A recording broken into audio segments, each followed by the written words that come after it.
বেলিয়াবেড়া থানার পুলিশের জালে 11 কেজি গাঁজা সহ গ্রেপ্তার পাচারকারী। সোমবার গভীর রাতে গোপীবল্লভপুর 2 নম্বর ব্লকের বেলিয়াবেড়া থানার যুগডিহা নাকা চেকিং পয়েন্টে একটি প্রাইভেট গাড়িতে তল্লাশি চালিয়ে 11 কেজি গাঁজা উদ্ধার করে পুলিশ। ঘটনায় গাড়ি সহ এক ব্যক্তিকে গ্রেপ্তার করা হয়েছে।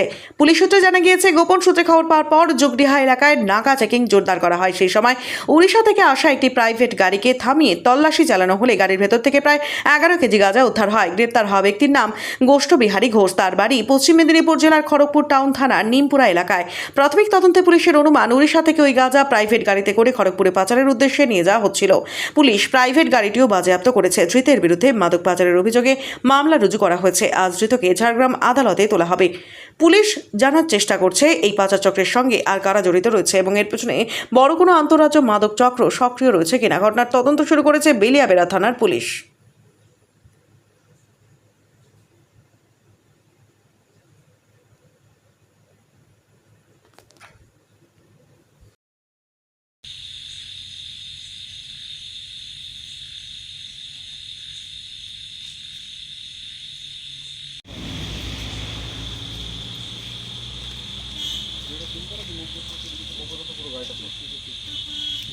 লাইটটা কি জানো?